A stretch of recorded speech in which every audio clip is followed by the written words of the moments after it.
नमस्कार। यदि हमें हमारे स्वास्थ्य और हमारी धरती माँ के स्वास्थ्य की थोड़ी भी फिक्र है, यदि हम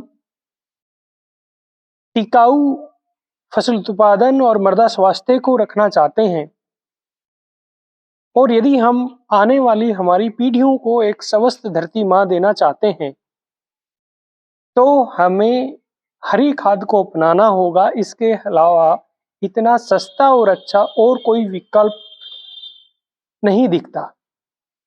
मैंने 2 साल तक हरी खाद विषय पे शोध कार्य किया है। उस बिहाफ पे मैं कुछ साइंटिफिक इंफॉर्मेशन के साथ आज इस वीडियो में हरी खाद पर विस्तार से चर्चा करूंगा। सबसे पहले हमें ये जानना जरूरी है कि हरी खाद है क्या। जब किसी दलहनी फसल को आप उगाते हैं और उसको जब वो पूरी वानस्पतिक वृद्धि अपनी कर ले अथवा उसमें पुष्पन स्टार्ट हो, उस समय आप उसको खेत में पलट दें, खेत में कार्बनिक पदार्थ बढ़ाने के उद्देश्य से, तो उसको हरी खाद कहते हैं।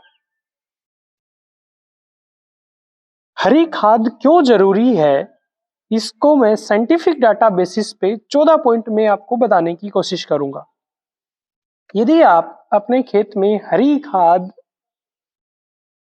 की फसल उगाते हैं और उसको खेत में पलटाई करते हैं, तो इससे आपकी मृदा में कार्बनिक पदार्थ बढ़ेगा। आज के दिन सबसे बड़ा संकट मृदा में कार्बनिक पदार्थ का घटता स्तर और सूक्ष्म जीवों की घटती जैव विविधता है। हरी खाद मिलाने से हमारी जमीनों में कार्बनिक पदार्थ बढ़ता है, जिससे मृदा संरचना में सुधार होता है, सोइल स्ट्रक्चर में सुधार होता है। मृदा के कण आपस में बंधे रहते हैं। कार्बनिक पदार्थ की वजह से कार्बनिक पदार्थ एक सीमेंटिंग एजेंट की तरह काम करता है। आपकी मृदा संरचना ठीक होती है, उसमें जल धारण क्षमता बढ़ती है, पानी बह के नहीं जाता है, मिट्टी का कटाव कम होता है, क्योंकि वो कार्बनिक पदार्थ सीमेंटिंग एजेंट की तरह काम करता है। साथ ही आपकी जमीन भुरभुरी होती है, उसमें वायु संचार बढ़ता है, उस मृदा का अपरदन कम होता है, क्योंकि उस मृदा के कणों को कार्बनिक पदार्थ की वजह से वो पकड़े हुए रखेगा कार्बनिक पदार्थ, इसलिए उसका इरोजन कम होगा मिट्टी का। मृदा में पोषक तत्वों की उपलब्धता बढ़ती है। हमारी जमीन में पोषक तत्वों की कमी नहीं है, कमी है तो उनकी उपलब्धता की, वो उपलब्ध नहीं हो पाते हैं और उपलब्ध नहीं होने के पीछे कई कारण हैं। लेकिन यदि हम हरी खाद उसमें देते हैं तो कार्बनिक पदार्थ बढ़ता है, जैव सूक्ष्म जीवों की जैव विविधता बढ़ती है। वो सूक्ष्म जीव उस कार्बनिक पदार्थ को अवेलेबल फॉर्म में लाते हैं और इवन कई ऐसे न्यूट्रिएंट है जिनको हरी खाद अनअवेलेबल फॉर्म में जो न्यूट्रिएंट होते हैं उनको डीपर लेयर से लाके और उनको अवेलेबल फॉर्म में बना के पौधे आपकी जमीन की ऊपरी परत में छोड़ देती है। निचली सतहों से पोषक तत्व जड़ इसकी गहराई तक जाती है और वो गहराई से तक जाने की वजह से मिट्टी की अलग अलग लेयर से न्यूट्रिएंट निकाल के वो ऊपरी परत में जब आप मिला देते हो हरी खाद को, तो ऊपरी परत में छोड़ देती है।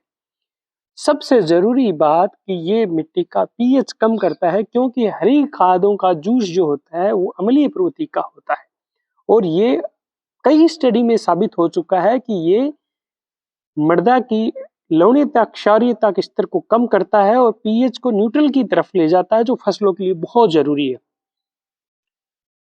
पोषक तत्व जो नीचे चले जाते हैं, लीचिंग लॉस से आपके नीचे चले जाते हैं, पानी के साथ घुल के नीचे चले जाते हैं, उनको नीचे की लेयर से लाके वापस ऊपर ले आता है और वो नीचे जाके उनका नुकसान को कम करता है। मृदा में कार्बनिक पदार्थ तो बढ़ाता ही है, साथ ही जो लाभदायक सूक्ष्म जीव है उनकी संख्या बढ़ाता है। और जमीन की यदि आत्मा का कहें किसी चीज को, तो वो उसमें कार्बनिक पदार्थ और लाभदायक सूक्ष्म जीव हैं और जीवों की विविधता है। नाइट्रोजन का फिक्सेशन करता है। जनरली हम हरी खाद में ऐसी फसलों को लेते हैं जिनकी जड़ों में गांठें बनती हों और जो वायुमंडल की फ्री नाइट्रोजन जो कि 78% है उसको स्टोर करके उपलब्ध फॉर्म में जमीन में छोड़ता है। लाभदायक सूक्ष्म जीवों में बढ़ोतरी होती है और कई ऐसी जो भूमि जनित बीमारियां हैं वो कम होती हैं हरी खादों से।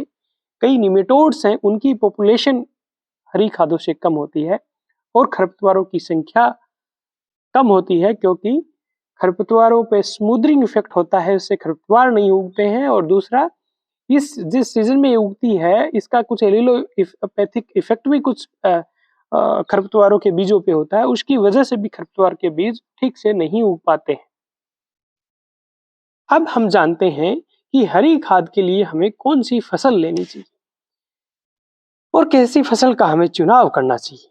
देखिए, हरी खाद के लिए आपके पास कई विकल्प है, लेकिन आपको ध्यान ये रखना है कि जिस फसल का आप चुनाव कर रहे हो वो तेजी से वृद्धि करने वाली फसल होनी चाहिए। उसका तना व पत्तियां मुलायम होनी चाहिए ताकि वो जल्दी से जल्दी सड़ गल जाएं। उस फसल में रेशा कम से कम हो ताकि वो सड़े गले जल्दी। उस फसल की जड़ें गहराई तक जाएं ताकि नीचे की तहों से पोषक तत्व लाके उनको उपलब्ध फॉर्म में लाके पौधे ऊपरी जमीन की मिट्टी में छोड़े। वो ऐसी फसल हो जो हार्डी हो, बहुत ज्यादा उसको केयर की जरूरत ना पड़े, आराम से हो जाए वैसी फसल हो। बहुत ज्यादा पशु उसको खाने को पसंद नहीं करें ऐसी फसल हो। जिसकी जड़ों में गांठें बनती हो, नाइट्रोजन फिक्सेशन करती हो, जो वायुमंडल की फ्री नाइट्रोजन को फिक्स करके गांठों के अंदर फिक्स करके और जमीन के अंदर छोड़ती हो, ऐसी फसल हो। ऐसी फसल का हमें चुनाव करना चाहिए और ऐसी फसल हमें दिखाई देती हैं ढेंचा, सनई, चौला, गंवार और मूंग, उड़द भी कह सकते हैं। ये मुख्यतः गर्मियों में बोई जाने वाली फसलें हैं। सर्दियों में हमारे पास भारतीय कंडीशन में बहुत ज्यादा ऑप्शंस नहीं है। बरसीम है, मटर है। बरसीम पे आप जा सकते हैं, मटर की फली की तुड़ाई करने के बाद मटर की फसल को मिला सकते हैं खेत के अंदर। लेकिन रबी में हरी खाद करना बहुत आर्थिक दृष्टि से उचित नहीं है। जब हम हरी खाद की लिमिटेशंस की बात करते हैं तो एक ये भी है कि किसान इसको इसलिए भी नहीं अपनाता कि इसमें कोई डायरेक्ट बेनिफिट नहीं दिखता है। और रबी का फसल सीजन हमारे लिए काफी सेफ सीजन होता है। तो हमारे पास यदि पानी की उपलब्धता होगी तो हम ऐसी फसल लेंगे जिससे कि हमारा फसल उत्पादन आए। तो इसलिए रबी में बहुत ज्यादा अनुशंसा इसकी की नहीं जाती है। इसलिए रबी वाले विकल्प मैंने इसलिए बता दी कि कई काश्तकार जानने में इच्छुक रहते हैं। तो बेहतर होगा कि हम गर्मियों वाले विकल्पों पे जाएं। गर्मियों में जो उपलब्ध विकल्प हैं उनमें सबसे अच्छा होगा ढेंचा, उसके बाद में सनई और उसके बाद में लोबिया या चौला और लास्ट में प्रेफरेंस दूंगा गंवार को।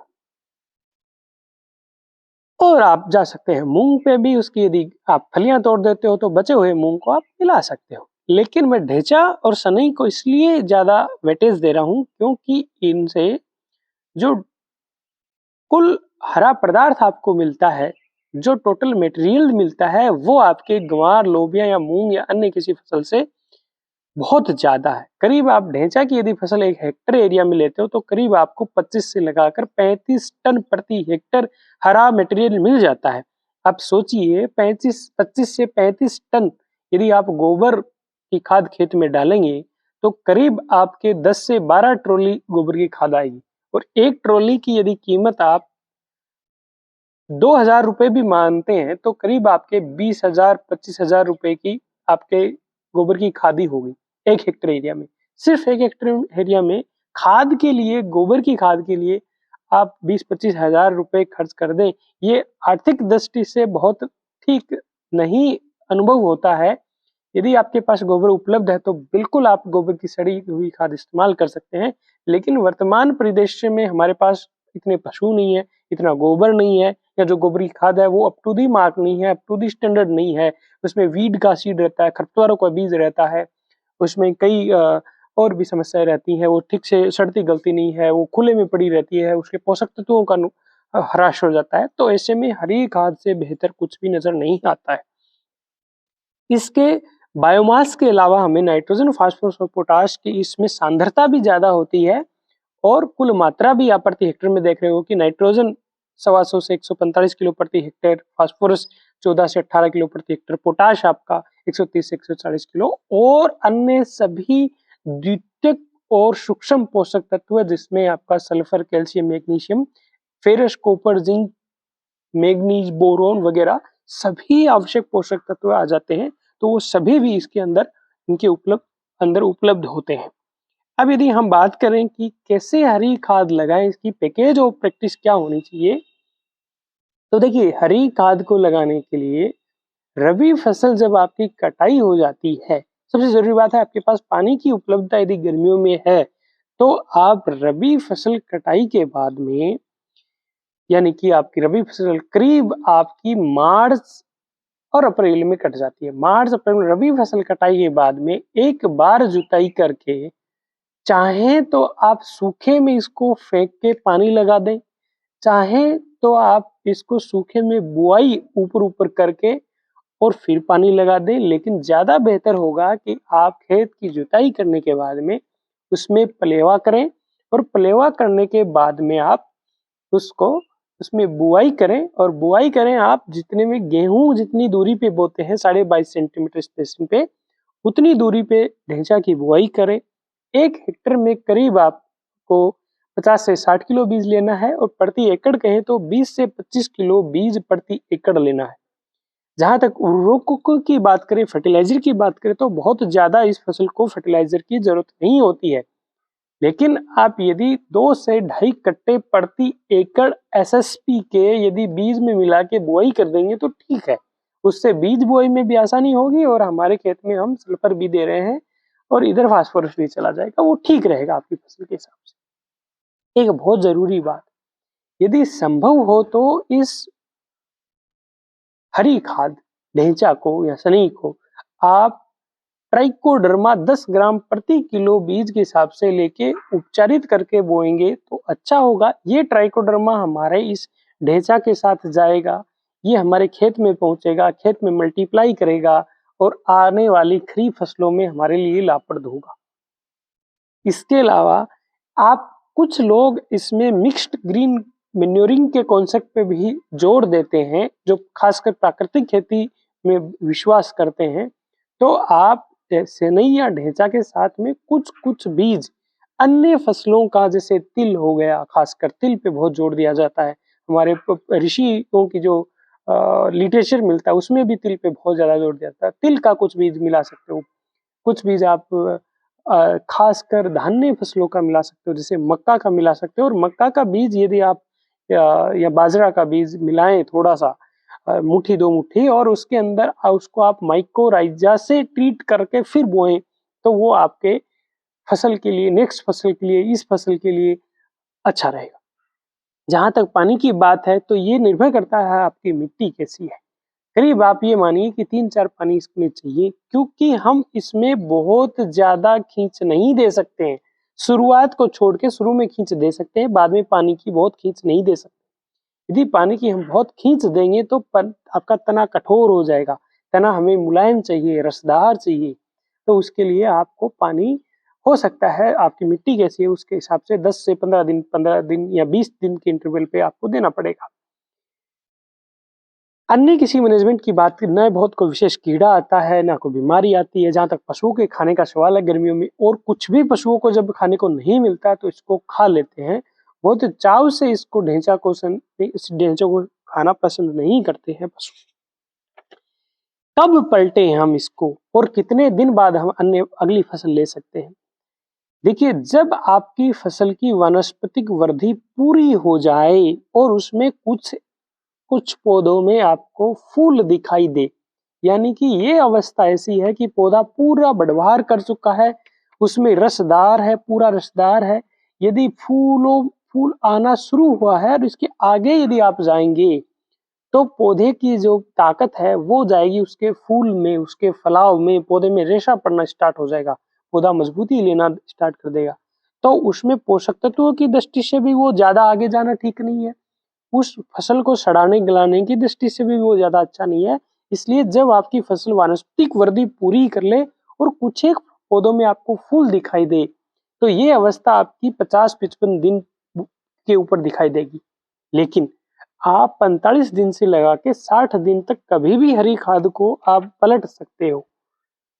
उसका कारण ये है कि ये निर्णय आपको अपने खेत की परिस्थिति देख के लेना है। मान लीजिए आप हरी खाद लगाने में काफ़ी लेट हो गए हैं और आपके आगे बारिश आने वाली है, तो आपको हो सकता है 45 दिन पे ही इसको पलट देना पड़े, क्योंकि बहुत ज़्यादा जहाँ भारी ज़मीनें हैं, बहुत ज़्यादा बारिशें हो जाती हैं उस समय, उसमें पलटने में मुश्किल होती है। एक चीज़ का और ध्यान रखें, ज़रूरी नहीं है आप गर्मियों में पानी हो तभी हरी खाद ढैंचा करें।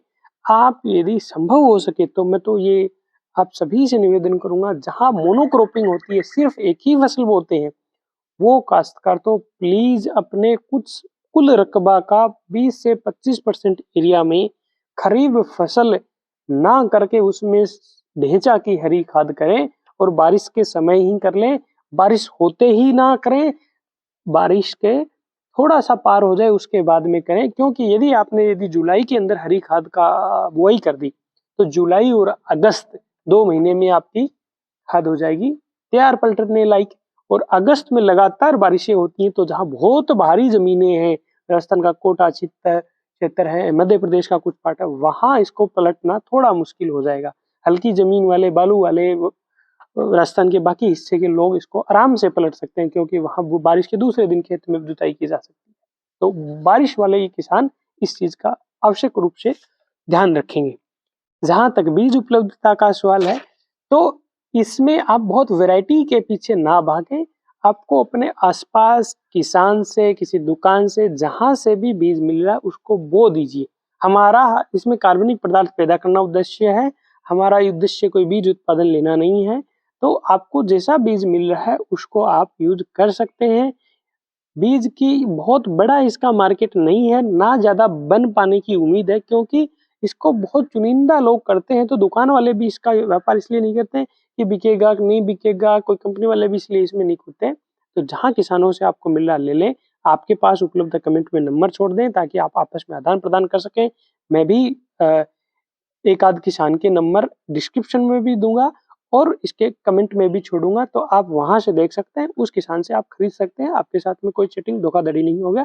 और यदि आप भी कमेंट में अपने नंबर छोड़ रहे हैं, तो मेरे आपसे रिक्वेस्ट है, प्लीज़ आप अपने किसी साथी से किसी टाइप की चीटिंग ना करें, फेयर काम करें, जैसा आपके पास उपलब्ध है वैसा कह के। और जो भी नॉमिनल इसके चार्ज हैं, जनरली इसको ₹70 से लगा के ₹100 के बीच में बेचा जाता है। तो इसकी हिसाब से आप देखें, इससे बहुत ज़्यादा यदि आपसे कोई पैसा ले रहा है, तो उससे भी थोड़ा आप सावधान रहें। उम्मीद करता हूँ ये जानकारी आपके लिए फ़ायदेमंद होगी। इसको आप जितना ज़्यादा शेयर कर सकें, प्लीज़ आप इसको शेयर करें। नमस्कार, जय हिंद।